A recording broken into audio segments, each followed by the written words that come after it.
Hello student, हम लोग आज संस्कृत में पढ़ेंगे लकार।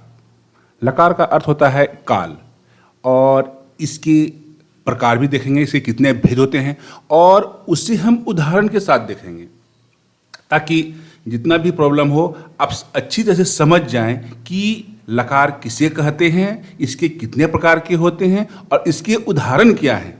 ओके, तो सबसे पहले हम लोग इसकी परिभाषा को देखते हैं कि लकार किसे कहते हैं। तो व्याकरण में वाक्य में प्रयोग होने वाले क्रिया के काल या वृत्ति को लकार कहते हैं। तो संस्कृत भाषा में लकार 10 प्रकार के होते हैं। इसमें से देखिए, सबसे पहला है लट लकार।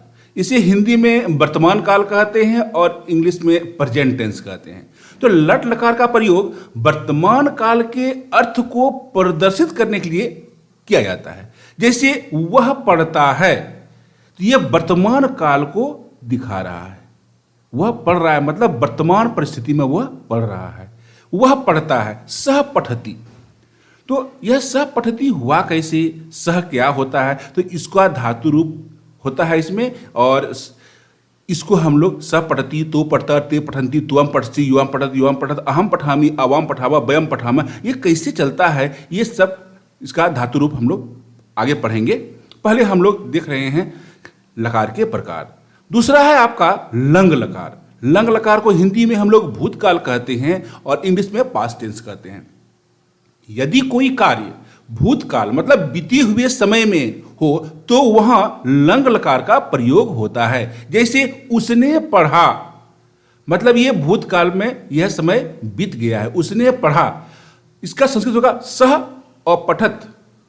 चलिए अब इसका तीसरा भेद देखते हैं हम लोग, लोट लकार, लिट लकार। तो लिट लकार का हिंदी हुआ भविष्यत काल और इंग्लिश में इसे हम लोग फ्यूचर टेंस कहते हैं।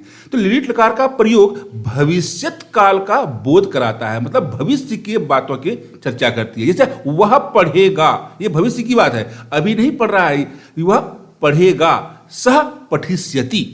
ठीक है, अब आगे आते हैं हम लोग लोट लकार में। आज्ञा के अर्थ में इंपरेटिव सेंटेंस, समझे नहीं, इंपरेटिव टेंस में आता है ये लोट लकार। यदि किसी वाक्य में आज्ञा या आदेश संबंधी कथन हो तो वहां लोट लकार का प्रयोग किया जाता है। अब यहां देखिए, जैसे वह पढ़े, यहां देखिए आज्ञा की बात हो रही है, वह पढ़े, सह पठतु। पांचवा है विधि लिंग लकार।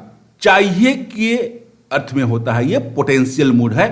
जब किसी को कोई परामर्श या सलाह देनी हो तो वहां विधि लिंग लकार का प्रयोग किया जाता है। जैसे उसे पढ़ना चाहिए, यहां देखिए ये परामर्श दिया जा रहा है कि उसे पढ़ना चाहिए, तो यहां पर ये क्या हुआ, विधि लिंग लकार हुआ, सह पठित।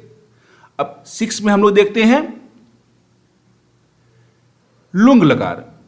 तो लुंग लकार क्या हो गया, सामान्य भूतकाल मतलब परफेक्ट टेंस।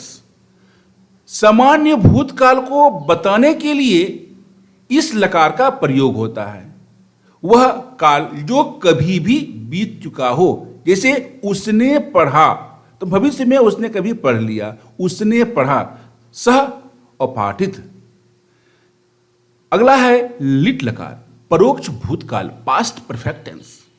ऐसा भूतकाल जो अपने साथ घटित न होकर किसी इतिहास का विषय हो, वहां लिट लकार का प्रयोग किया जाता है। जैसे मैंने पढ़ा, अहम पपाठ, तो ये हुआ लिट लकार। उसके बाद लुट लकार, भविष्य काल, फर्स्ट फ्यूचर, जो आज का दिन छोड़कर आगे होने वाला हो, वहां लुट लकार का प्रयोग होता है। जैसे वह पढ़ेगा, भविष्य की बात है, सह पठिता।